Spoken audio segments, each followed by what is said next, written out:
ప్రయత్నంలో భాగంగా చాలా కూడా సఫలీకృతం కాలేదు. కాబట్టి నేను వాస్తవాలను ఈరోజు చెప్పదలుచుకున్నా. నిన్న జరిగింది ఏసీపీ విచారణ అని మీరంటారు. నేను చెప్పబోయే మొత్తం ఎపిసోడ్కు టైటిల్ మీరే పెట్టుకోరు.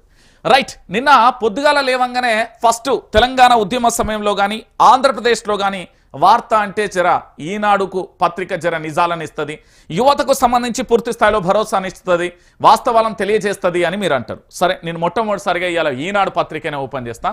ఒకసారి ఇక్కడ ఈనాడు పత్రికను ఒకసారి మీరందరూ హెడ్లైన్లు చూడాలి. ఎందుకంటే ఇది తెలంగాణ ప్రాంత బిడ్డలందరికీ కూడా అవసరం. నిధుల బదిలీ ఆదేశాలు నావే, ఇందులో ఎలాంటి దురుద్దేశాలు లేవు, రేస్తో ఎంత ఆదాయం వచ్చిందనే లెక్కలన్నీ ప్రభుత్వం వద్దనే ఉంటాయి. ఫార్ములా ఈ రేస్ కేసులో విచారణకు అనీషాకు తెలిపిన కేటీఆర్. ఇక దాదాపుగా 80 ప్రశ్నలు సంధించిన ఏసీపీ అంటూ కూడా మీరు ఈనాడు చూస్తారు. ఇక ఈ పత్రికలో ఏం చేశారు, టైటిల్ ఒకసారి చూడండి. నిధుల బదిలీ ఆదేశాలు నావే అని కేటీఆర్ చెప్పినట్టుగా ఏసీపీ అధికారులు బయట ఏమైనా ప్రెస్ మీట్ పెట్టారా? లేదు కదా. ఇది ఒకటి క్లారిటీ. అంటే ఇది వాస్తవం చెప్తుందా అవాస్తవం చెప్తుందా అని మీరే తెలుసుకోరు. ఇక దీని తర్వాత మా వివేక్ కాక దగ్గరికి పోదు. ఎందుకంటే వివేక్ కాక తెలంగాణ రాష్ట్ర వ్యాప్తంగా కూడా ఏదో ఏలుబడి చేసినట్టుగా రాసుకత్తాండు. ఒక రాతలు కాదు, సార్ ఏడుంటే వార్తలు అక్కడ అందుబాటులో ఉంటాయి. మీరు ఇక వెలుగు దినపత్రిక, ఫార్ములా ఈ రేస్తో 700 కోట్ల లాభాలు వస్తే ఎటుపోయినాయి, టికెట్ల అమ్మకాలు, హోల్డింగ్ల యాడ్స్ ఆదాయం ఏమైంది, కేటీఆర్ను ప్రశ్నించిన ఏసీబీ అధికారులు సమాధానాలు ఇవ్వకుండా ఎదురు ప్రశ్నలు వేసిన బీఆర్ఎస్ వర్కింగ్ ప్రెసిడెంట్. 7 గంటల పాటు కొనసాగిన ఎంక్వైరీ, రేస్తో 700 కోట్ల లాభాలని వచ్చాయని కేటీఆర్. ఇదే అంశంపై పలు కోణాలలో ప్రశ్నించిన ఏసీపీ. అంటే అక్కడ టైటిల్ ఏమున్నది ఈనాడులా? ఇక్కడ నిధుల బదిలీ ఆదేశాలు నావే. ఇక్కడ టైటిల్ ఏమున్నది? ఫార్ములా ఈ రేస్తో 700 కోట్ల లాభాలు వస్తే ఆ పైసలన్నీ ఎటు పోయినాయి అనేది కేటీఆర్ కేటీఆర్ను ఇదే ప్రశ్న అడుగుతుంది. ఇక దీంతో పాటుగా మరొక పేపర్ కూడా, ఎందుకు అంటే తెలంగాణ రాష్ట్ర వ్యాప్తంగా కూడా తెలవాలి. మా కిష్టన్న పేపర్, మా కిష్టన్న అంటే మీ అందరి బాగా గుర్తుండాలి. తెలంగాణ రాష్ట్రం అంటే ఆయనకి ఎక్కడి నుండో కోపం వస్తుంది. మొన్ననే నేను ఒక పెద్ద సంచలనమైన ఎపిసోడ్ కూడా తెర మీదకి వచ్చిన, కానీ వ్యక్తిగతంగా వద్దు అనేసరికి అవన్నీ నేను ఎక్కడ కూడా పక్కకు పడేసిన. నేను చెప్తున్నా కదా, నా దగ్గర ప్రశ్నకు ప్రశ్నే జవాబు, ఏసీబీ అధికారులకు ప్రశ్నలకు కౌంటర్, కేటీఆర్ కౌంటర్లు. ఫార్ములా ఈ రేస్ కేసులో 6.5 గంటల పాటు విచారణ, మాజీ మంత్రికి పలు కోణాలలో 50కి పైగా ప్రశ్నలు. రేసింగ్ అనుభవం లేని కంపెనీకి కాంట్రాక్టులు ఎలా ఇచ్చారు, టెండర్లు ఎందుకు పిలవలేదు, స్పాన్సర్లు తప్పుకుంటే చర్యలు తీసుకోలేదేం, క్యాబినెట్ అనుమతి లేకుండా నిర్ణయాలు ఎలా, కోడ్ ఉండగా నిధులు ఎలా ఇస్తారు, హైదరాబాద్కు బ్రాండ్ ఇమేజ్ తెద్దామని కృషి చేస్తే ఈ రాద్ధాంతా అన్వేషణ ఏమిటి, నిధుల దుర్వినియోగం జరిగింది ఎక్కడ అంటూ కూడా ప్రశ్నకు ప్రశ్నే జవాబు అంటూ కూడా మీరు విన్న పరిస్థితి కనబడుతుంది. ఇక దీనితో పాటుగా మరొక పత్రిక ఉంటుంది. ఇక మీ అందరికీ తెలుసు కదా, దశమ్మ. అదే మీరు దిశ అంటారు, నేను దశమ్మ అంటే. ఎందుకంటే పేరు మీ అందరికీ తెలియాలి. మళ్ళీ ఎందుకు అంటే ఈయన రాతల రోతలు ఎట్లుంటాయి తెలంగాణ ప్రాంతాలకు, బీఆర్ఎస్ పార్టీ మీద ఎంత ఘోరంగా రాస్తాడు, ఏం కథ అనేది తెలంగాణ ప్రాంత బిడ్డలకు తెలియాలి కదా. ఎందుకంటే వాస్తవాల కోణం తెలంగాణ ప్రాంత బిడ్డలందరికీ కూడా అర్థం కావాలి. కాబట్టి వచ్చిండండి. ఇక చూడు ఏం టైటిల్ వేసిండండి, ఆర్థిక నేరాన్ని అంగీకరిస్తున్నారా, బిజినెస్ రూల్స్ ఎందుకు పాటించలేదు, 55 కోట్ల విదేశీ కంపెనీలకు ఇవ్వాలని మీరే చెప్పారా, ఆర్థిక శాఖ అనుమతి ఎందుకు తీసుకోలేదు, 9వ సీజన్కు చెందిన 700 కోట్ల లాభాల డిపాజిట్లు ఎక్కడ, మాజీ మంత్రి కేటీఆర్ పై ఏసీపీ అధికారుల ప్రశ్నల వర్షం.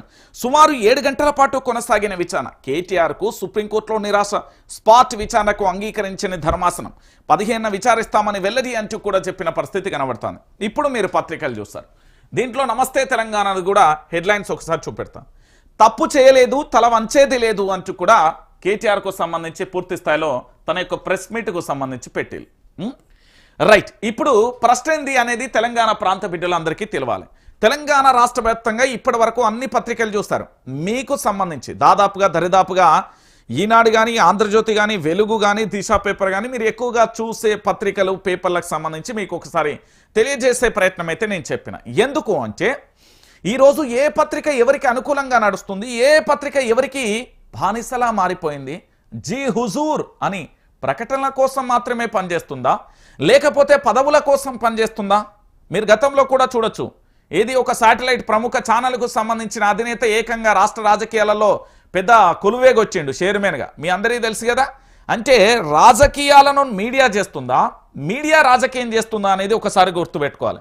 లేకపోతే రాజకీయ పార్టీలలో పూర్తి స్థాయిలో మీడియా బందీగా మారిపోయిందా, బానిస సంఖ్యలుగా మారిపోయిందా అనేది మీరు ఆలోచించాలి. నిన్న జరిగిన ఈ ఎపిసోడ్లలో ఎక్కడ చూసినా కూడా మీకు ఒక్కటే కనబడుతుంది. ఏంది, పూర్తి స్థాయిలో కూడా ఈ కేటీఆర్ ఏసీబీ ప్రశ్నలకు సంబంధించి ఒక్కొక్క పత్రిక ఒక్కొక్క రకంగా రాసుకొచ్చింది. అంటే వీళ్ళందరికీ ఎవరు చెప్పిర్రు అనేది కూడా ఒకసారి మీరు అందరూ కూడా ఆలోచించాలి. ఎందుకంటే తెలంగాణ రాష్ట్ర వ్యాప్తంగా ఈరోజు ఇన్ని పత్రికలు ఉన్నాయండి. మీరందరూ కూడా ఆలోచించాలి. వెలుగు పేపర్ ఏమో హెడ్లైన్ ఏమంటే పెట్టింది, ఫార్ములా రేస్తో 700 కోట్లు లాభాలు వస్తే ఎటుపోయినాయి, అంటే సంపాదన వచ్చింది ఎక్కడికి పోయినాయి అనేది ఈయనని అడుగుతారు.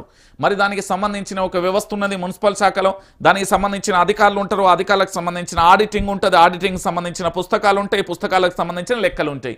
మరి ఇవన్నీ పక్కన పెట్టి కేటీఆర్ని ఎందుకు టార్గెట్ చేసింది ఈ పత్రిక? ఈ పత్రికకు సంబంధించి ఏసీపీ అధికారులు వచ్చి చెవులు ఏమన్నా చెప్పిల్లా, 700 కోట్లు వచ్చినాయట వెటుపోయినాయో అడుగు అని రాయమని ఏమన్నా హెడ్లైన్ ఇచ్చిరా, పెన్ ఇచ్చిరా? క్లియర్ కట్ కదా ఇది. ఏంది అంటే ఇక్కడ సమాధానం నేనే చెప్తున్నా. ఫార్ములా ఈ రోజుతో 700 కోట్లు వస్తే ఎటుపోయినాయి అనేది ప్రశ్న అడిగింది ఈ పత్రిక. అంటే కేటీఆర్ మీద బట్టగాల్సి మీదేయాలి. నేనేమంటానంటే 700 కోట్ల రూపాయల ఆదాయం అయితే వచ్చింది కదా, దానికి సంబంధించిన లెక్క పద్దు పేపర్ అయితే ఉంటుంది కదా, దానికి సంబంధించిన ఆడిట్ అయితే ఉంటుంది కదా, మరి అవన్నీ తీయకుండా ఈ రాద్ధాంతమైంది అంటే కేటీఆర్ మీద పూర్తి స్థాయిలో కుట్ర చేస్తున్న ఈ పత్రికకు సంబంధించి కూడా చూడుర్రి. ఇక దీంతో పాటుగా ఏది మన దిశ ఏడవే ఆర్థిక నేరాన్ని అంగీకరిస్తున్నారా, నేరం చేసిలని దిశ పత్రిక ఎండీ, చైర్మన్, చీఫ్ ఎడిటర్లు లేకపోతే సబ్ ఎడిటర్లకు ఏమన్నా ఫోన్ చేసి చెప్పిందా ఏసీబీ అధికారులు ఆర్థిక నేరానికి పాల్పడ్డాడు కేటీఆర్ అని? ఏం రాతలయ్యాయి, బట్టగలిసి మీదేసుడేందే? నువ్వు కాళేశ్వరం మీద ఇసుక మాఫియా జరుగుతుంటే ఏం చేస్తానో కొడుకు మీద ఈకలు బీక్తున్నావా? తెలంగాణలో లా అండ్ ఆర్డర్ కంట్రోల్ తప్పుతుంటే ఏం చేస్తున్నావు, గడ్డి బీక్తున్నావా? నిన్న మహిళా జర్నలిస్టు మీద చేయేస్తా ఉంటే పోలీసులు ఏం చేస్తున్నావా, బొచ్చు బీక్తున్నావా నెత్తి మీది? ఏమో ఆర్థిక నేరానికి పాల్పడ్డాడు మీరు అంగీకరిస్తారా అని మీకు చెప్పిండా అంటున్నా? ఏం రాతాలరా బా ఇవి? అసలు ఇది తెలంగాణోడి పేపరేనా ఆంధ్రోలదా? ఇప్పటి వరకు ఈ తెలంగాణలో ఏంది పంచాయతీ? ఈ కాంగ్రెస్ పార్టీ అధికారంలోకి వచ్చుడు ఏంది? ఈ అధికారంలోకి వచ్చిన తర్వాత ఈ రాతల రోతలేంది? జర్నలిజం అంటే జర్నలిజం విలువలను పాటించరా? కొంచెమన్నా మానవత్వం అనిపిస్తలేదా? సమస్యల మీద రాయిర్రాయించే ఒకడేమో బీఆర్ఎస్ పార్టీ అంటాడు, ఒకడు కాంగ్రెస్ పార్టీ అంటాడు, ఒకడు బీజేపీ పార్టీ అంటాడు, ఒకడేమో ప్రభుత్వం అంటాడు, ఒకడు రేవంత్ రెడ్డి అంటాడు. ఏం జర్నలిజం రాయ్? ఏంది కథ? ఏంది? పార్టీలకు కాదు, ప్రజా సమస్యల కోసం మనం పనిచేయాలి. ఇప్పుడు విపక్షంగా ఉన్న ఏది బీఆర్ఎస్ పార్టీ కానీ, బీజేపీ కానీ, వామపక్షాలు కానీ ప్రజల కోసం ఎవరైనా పాటు పడితే వాళ్ళకి మనం సపోర్ట్ చేయాలి. భారతీయ జనతా పార్టీ సెంట్రల్లో అధికారంలో, తెలంగాణలో లగచర్ల బాధితులపైన ఎందుకు పోరాటం చేసి వాళ్ళని బయటికి తీసుకురాలే? ఏడబోయినా బండి సంజయ్ నా కిషన్ రెడ్డి ఏడబోయినా? ఉన్నావా సారు? ఉన్నావా నువ్వు? ఏడున్నావు నువ్వు? సమస్యలు కనబడతలేవా తెలంగాణలో? ఈ బీజేపీ నేతలంతా ఏడబోయిర్రా? ఇదో కథ. ఈ పత్రికకు సంబంధించి ఇది దీంట్లో ఒక్క కారణన్న నువ్వు రాసినవా? నిన్న ఏసీపీ కోర్టు కాడ మహిళా జర్నలిస్టులను చెయ్యి పట్టుకొని ఆయన ఇట్లా గుంజిండు, దాని గురించి ఇట్లా ఏది భుజం మీద చేసిండు, దాని గురించి రాసినవా? ఒకేసారి ముగ్గురు విచారణ, కేటీఆర్, అరవింద్, బిఎల్ఎన్ రెడ్డిని కలిపి ఈ కేసు నోటీసులు జారీ చేయనున్న ఆఫీసర్లు వీళ్ళకి ముందే దొరుకుతుంది. ఎందుకంటే ఇది రేవంత్ రెడ్డి అంటే కాంగ్రెస్ ప్రభుత్వానికి కరపత్రం. ఇక గుర్తుపెట్టి తెలంగాణ ప్రాంత బిడ్డలకు మొత్తం ఇది కరపత్రం. నేను మళ్ళీ చెప్తున్నా, ఇది అయిపోయింది. ఇక దీని తర్వాత ఇంకెవరు మిగిలిళ్ళు? ఇక కిష్టాకాక అంటే ఇక కిష్టాకాక మస్తున్నాయి నా దగ్గరనే, ఈయన గురించి మస్తున్నాయి.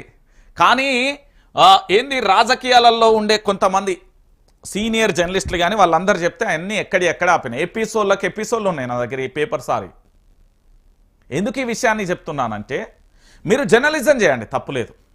తెలంగాణ ఉద్యమంలో మా మీద కక్షగట్టి మీరు ఎట్లా రాసిలో వార్తలు నాకు తెలుసు, మీరు ఏం చేసిలో నాకు తెలుసు. మీ బయోడేటా, మీ అంగీకారం నుండి లోపల ఉన్న కడ్రాయర్ వరకు అన్నీ నా దగ్గరనే. మీ జాతకాలు నేను చెప్తున్నా కదా, నేను ప్రతిదీ ఉంది, మొత్తం డంపు చేసి పెడుతున్నా ఒక్కొక్కని జాతకం.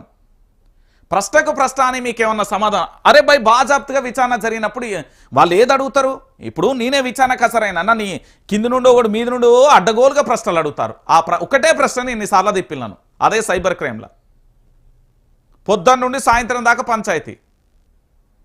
నేను చెప్తున్నా కదా, ఇది రాజకీయం. రేవంత్ రెడ్డి వర్సెస్ కేటీఆర్ అంతే. రేవంత్ రెడ్డి వ్యక్తిగత టార్గెట్ చేయడం వల్ల వచ్చిన పంచాయతీ ఇదంతా. ఇది అయిపోయింది. సరే, ఈ పత్రికని పక్కన కొద్దిసేపు ఇక అసలు వాస్తవ ధోరణి ఏంది, కేటీఆర్ నేను ఏమన్నాడు, కేటీఆర్కి సంబంధించి ఏం జరిగింది అనే పరిస్థితికి సంబంధించి ఒక్కసారి మనం చూద్దాం. ఏంది అంటే తెలంగాణ ప్రాంత బిడ్డలందరికీ తెలవాలి. దయచేసి చెప్తున్నా, ఈ వీడియో చాలా విలువైనది. తెలంగాణలో ఇప్పటి వరకు ఎవ్వరు చెప్పని వాస్తవాలను నేను చెప్పే ప్రయత్నం అయితే చేస్తున్నా. ఒక్కొక్క అంశాన్ని కూడా మీకు తెర మీదకి తీసుకొస్తా. వాటన్నింటినీ కూడా దయచేసి తెలంగాణ ప్రాంత బిడ్డలందరికీ కూడా తెలియాలి. వాస్తవ ధోరణి ఏంది, పూర్తి స్థాయిలో కూడా ఏం జరుగుతున్నది, ఏం కథ అనేది కూడా మీ అందరికీ నేను చెప్పే ప్రయత్నం అయితే చేస్తా. నిన్న ఫార్ములా ఈ రేస్కు సంబంధించి పూర్తి స్థాయిలో కూడా జరిగిన అంశాలన్నింటినీ కూడా ఒకసారి వాస్తవాలను మీ అందరికీ కూడా నేను చెప్పే ప్రయత్నం చేస్తా. ఏసీపీ విచారణ అటెండ్ అయిన తర్వాత జరిగిన అంశాలేంటి, ఏసీపీ కోర్టుకు సంబంధించి జరిగిన వివరాలేంటి, వాటికి సంబంధించిన అంశాలన్నింటినీ కూడా మనం ఒక్కొక్కసారి నేను చెప్పే ప్రయత్నం చేస్తా. దానికంటే ముందు